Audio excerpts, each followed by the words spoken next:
Hey everyone, welcome back to, I believe it's episode 5 of the Furlough Network Webcast. I'm so pumped because I have a good friend of mine for probably over a decade at this point, Jason Griesser, with us for this episode. Jason and I go back a ways. Jason's a residential mortgage banker with Guaranteed Rate.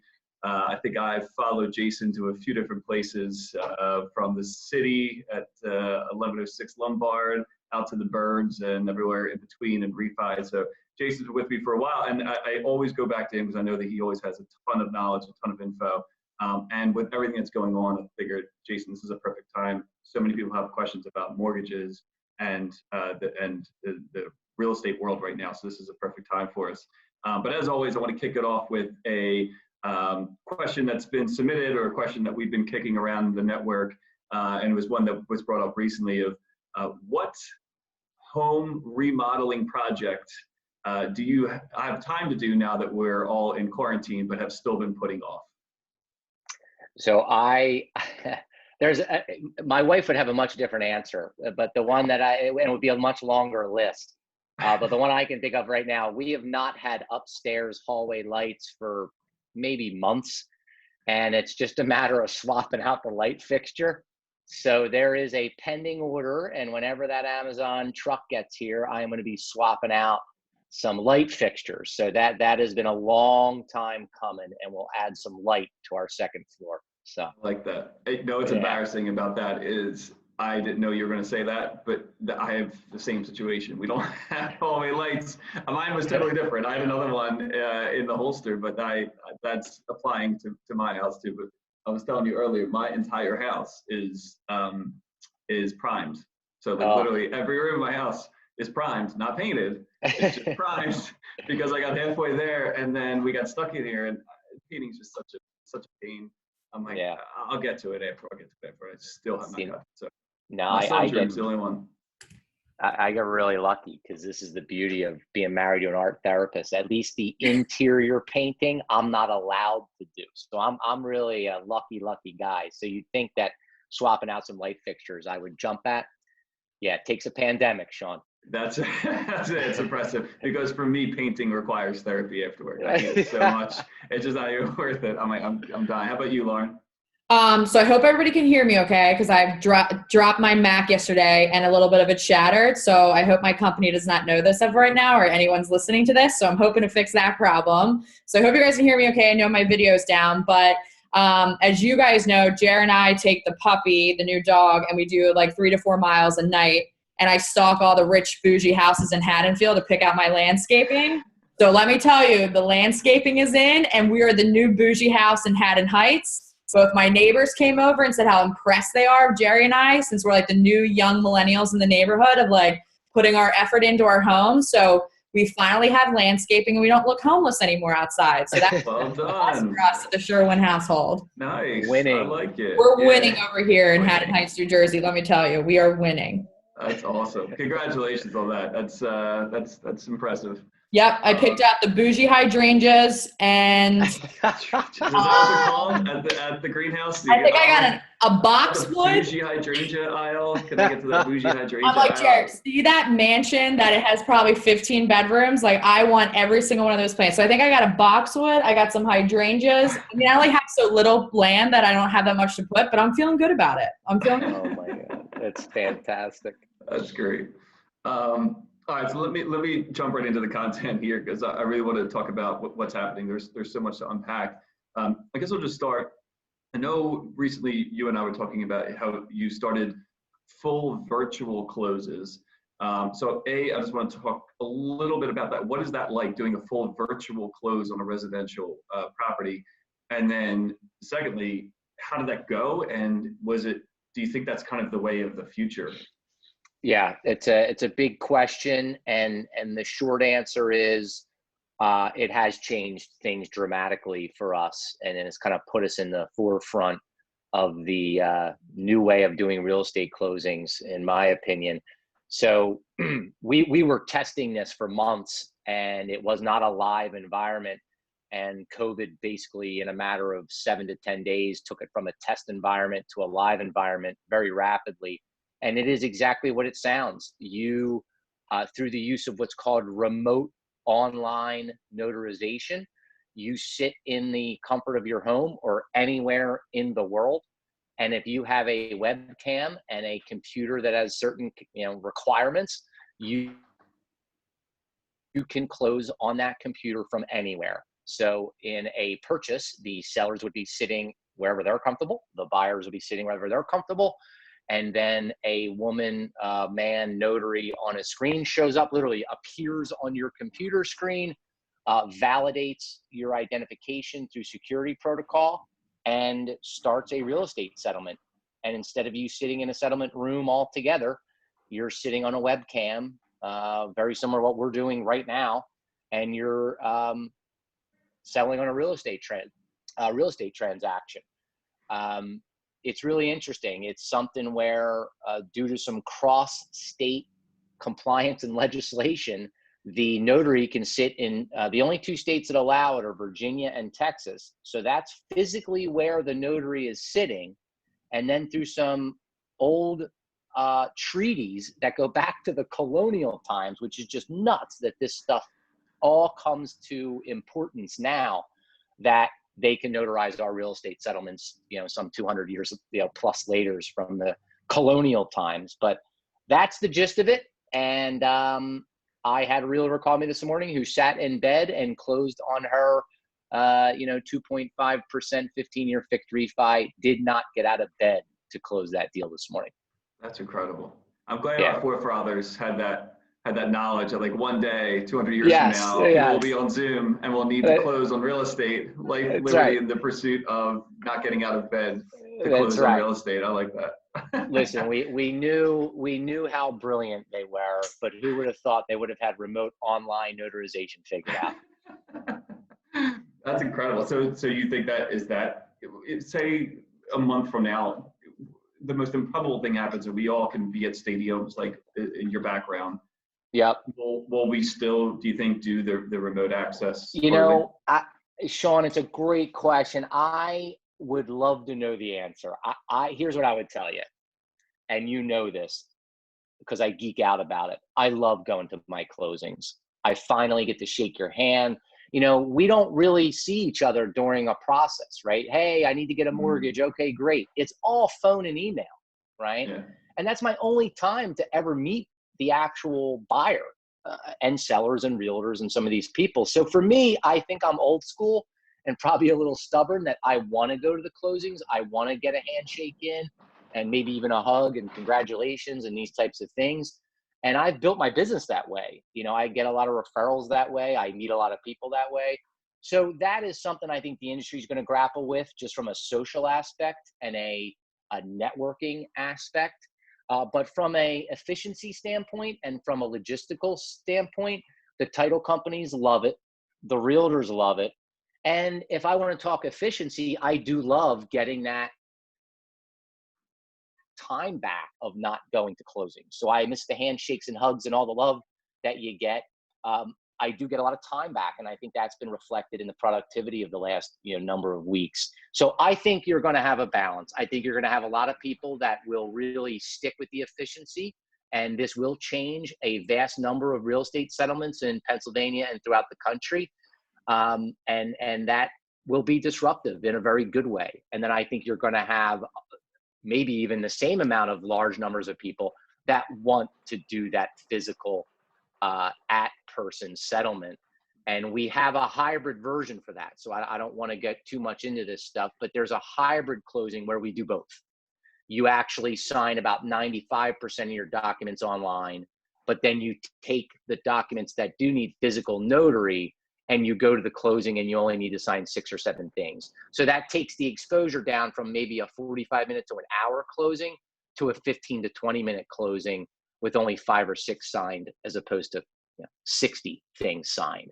Yeah. So that I think will be, now that answer would be different. I'll tell you, if not the full electronic virtual closing, we're going to do those all the time because there is just no need, no reason to wet sign, as we call it, in person, all those other non-notarized documents. So I can tell you right now, we're doing all of our closings that way. They're eligible.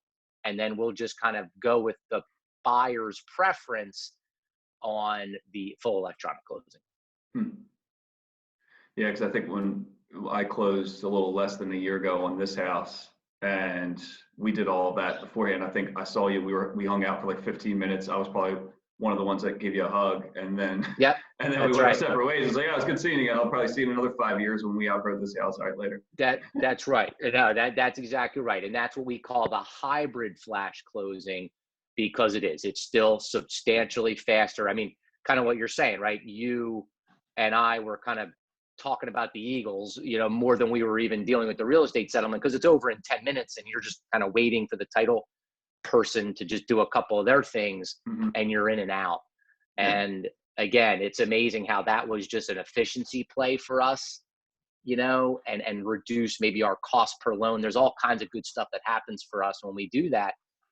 And now it's like a safety, a very much a customer desired thing that they didn't even know they wanted, a month or two ago. So it's very interesting. Jason, is that the same thing that's happening? So when you go to like showings for houses, so like I can't imagine buying a house just from pictures, because I think there can be very deceiving. So are people not going into showings of houses right now, or what's that looking like from a real estate market perspective? Yeah, it's a great question. And I'll try not to get on the soapbox, because Pennsylvania is the only state in America right now that has not been deemed essential, and realtors are not happy about it.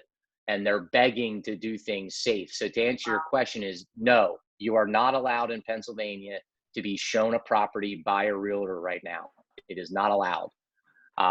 They can do the electronic and the virtual tours, which we've seen ramp up very fast.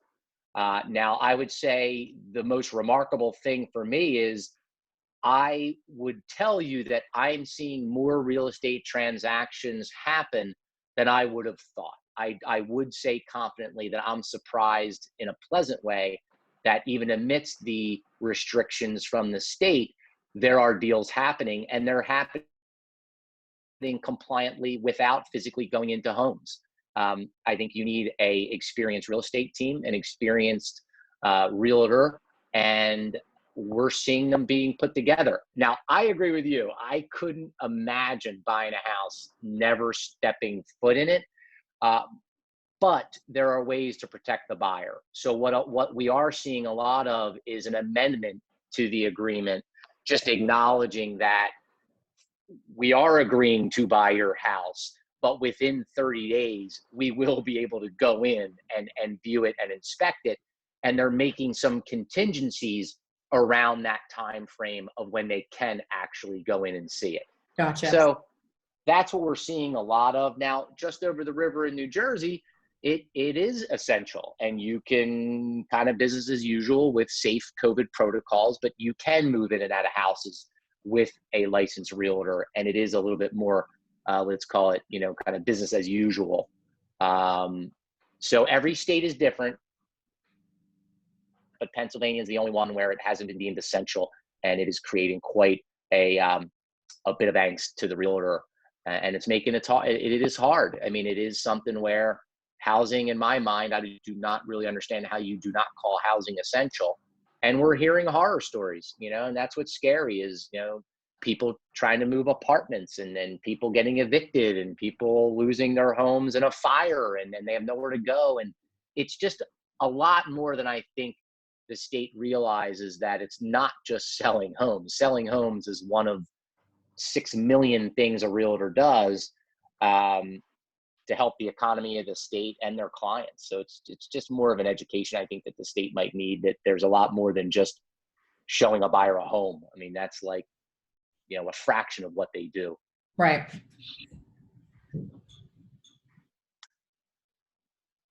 So Lauren, I don't know if you wanted to ask a question. I know recently you've been working with your mortgage company based on being furloughed. I remember you and I were talking about a couple of questions you may have had about the deferral process. Yeah, I think, Jason, I think we talked a little bit about this too when we were getting kicked off, but, my husband and I made the decision, with me being furloughed, to push our mortgage. So we deferred our mortgage, and we had the option to defer for 2 months. And then we got like 6 options. Like, you can do a payment plan, you can pay it back right away. You can put it towards the end of your loan, all these different options. And then my question is though, so say we're now, I cannot believe it's like May 19th, but we're getting ready to close out May and going into June. If my furlough continues, will I have the option to continue to kind of defer my mortgage? Or after those 2 months, are most mortgage companies going to be like, all right, guys, like time to pay up, whether you're furloughed, laid off, or whatever situation you're in? Yeah, it's a good question. And I think it's the hard part for us and helping our clients is it's every servicing company, that's what we call them. That's who physically collects your monthly payment every single month. They're all different. They all have different rules. They all have different requirements. And it's very hard for us to say, anything other than, hey, well, you'll have to call your servicer and ask them.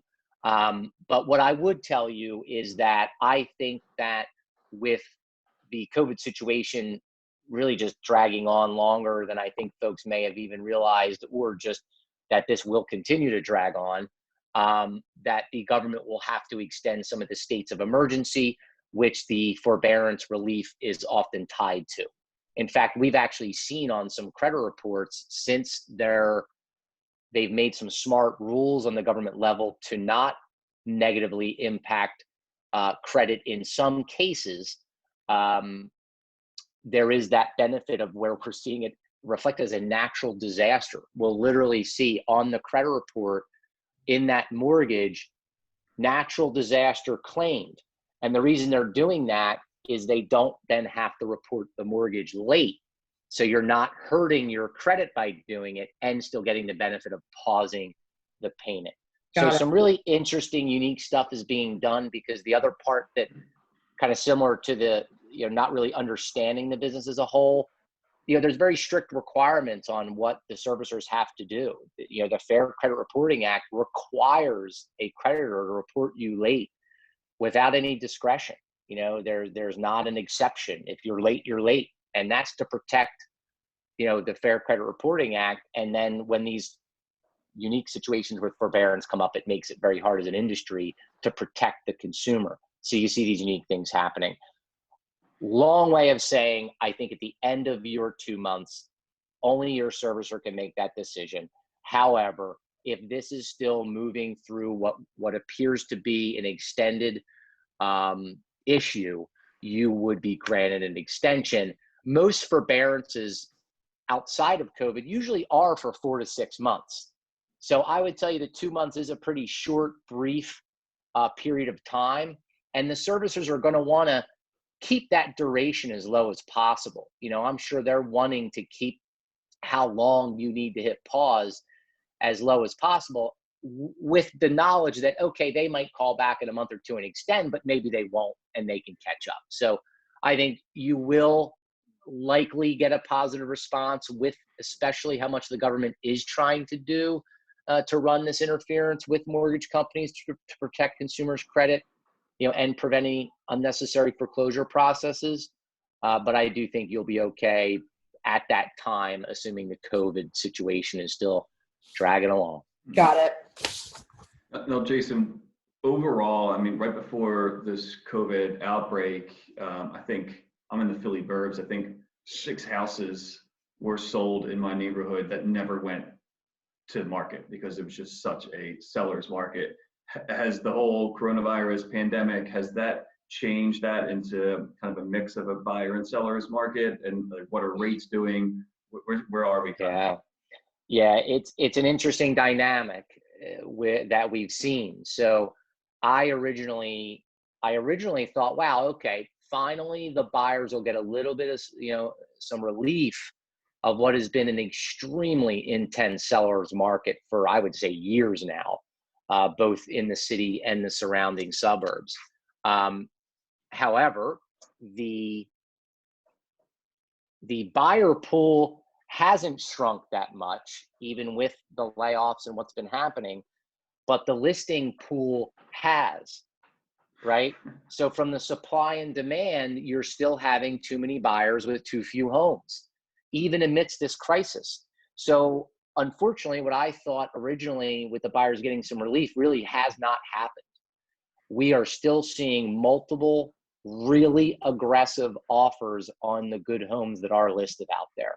And I think that will continue just because of the economics. When the good houses come on, those sellers that are willing to list or have to list in this environment, they're getting fast, numerous offers with great, aggressive buyers.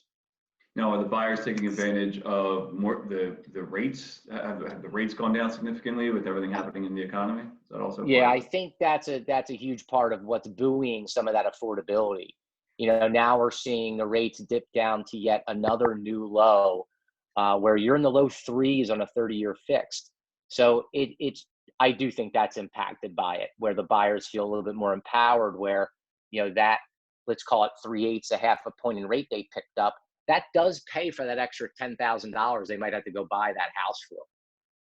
And no one wants to hear that. You pay that money and spend it. But I think that does, at least psychologically, where, hey, the buyer is getting a benefit, right? You are getting an all-time long-term fixed rate. So there is some things to feel good about.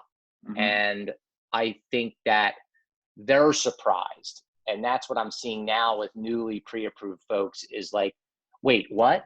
You saw what? How many offers? Where I think they think they're going to get some value. So I try to stay away from that. As you know, I try to let the realtor, that's really the realtor's job. I try to stay away from that real estate conversation, mainly because I'm on the money side and I don't want to step on the realtor's toes. But I will say I was really surprised by it not giving in to as much of a buyer's market I thought it was going to be. Hmm. Surprising.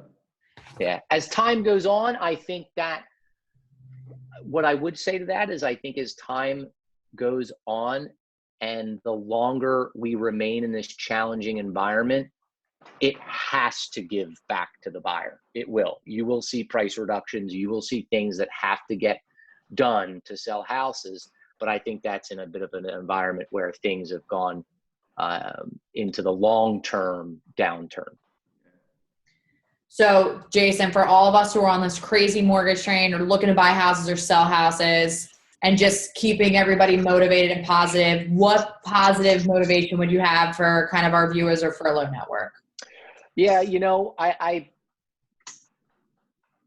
thought about how everyone wants to get back to the way it was, right? And I keep hearing this new normal. And it's very troubling to me because I don't know about you guys, but I'm a very social person.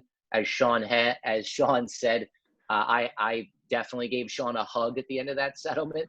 And I am not opposed to hugging strangers with big celebratory type items. So I think we have to be careful how we return to normal. And I'm just going to read this sentence that I was given by someone that actually goes to my gym. And she said it meant a lot to her. And I have obsessed over this sentence. So here it goes. In the rush to return to normal, use this time to consider which parts of normal are worth rushing back to. So I've tried to do that. I've tried to look at my business. I've tried to look at my personal life, and I'm really trying to analyze within reason what this new situation of work at home and these different things, what can I change to improve my quality of life and what is not worth going back to? So some introspection, and I think that's a really telling sentence. Yeah, no, I love that because I think all of us are kind of faced with that right now of we want to get back to some normalcy again. I think the three of us are very social people, so having that interaction, that time together with family and friends and colleagues and all of that good stuff. But I think taking that time to reflect back on if we could go back to normal, what were those things about our life that we want to go back to and where are some of the things we can focus on changing, I think is huge. Yeah, I totally agree. I think that hybrid model that you described in the beginning, the hybrid closing, I think that's going to be, I think that's a microcosm of what everybody wants, like a hybrid model going forward. So I totally agree with you. I love that sentence. That's great. Well, Jason, thanks for being on the Furlough Network webcast. As always, it's just great seeing your face and hearing what you have to say in the industry. I know you always have a ton of information, ton of great knowledge and insight. So thank you so much for coming on and being with us today. Yeah, and it was a pleasure. Jason, so if I want to refi my house or get a new mortgage, how do people get in contact with you? For those who are interested in talking more about this or getting in contact, what's the best way to kind of get in contact with you directly? Yeah, no, thank you. Email is typically best, and cell phone. Email jason.griesser, it's JASON.GRIESSER @rate.com, and anytime on my cell, 484-213-2675. You're the best. Thank you, Jason. Thank you, guys. This is a pleasure. This was fun. Yeah, and I got to let everybody know. So I was on mute with these guys before the call started, and thank you to the amazing community of Furlough Network. So I put a blog post up about how I went to the unemployment office. I've been calling for 4 weeks. I sent a letter, and then I got a couple of responses back that I should send a letter to the senator. So Donald Norcross of New Jersey hooked it up, and he did send me a letter back. But I still decided to call every day, and I got an inside tip that although the call centers open at 8:30, you should start dialing at 7:40. So for the last 2 weeks, I started dialing at 7:40 every day. And today, after 3 hours and 26 minutes of staying on hold, I finally talked to someone and heard I'm getting all of my back pay and my claims have been finally approved. They hit the button. So thanks to our good luck charm, Jason, for hooking it up. Government money. I'll take it. It's on the money side. It's awesome. But yeah, so thanks to our good luck charm for joining the call. And Jason, we really appreciate all your insight. And hopefully, like, if anybody needs any further information, please reach out to Jason directly. Thanks, guys. Awesome. Have a great day, guys. Yeah.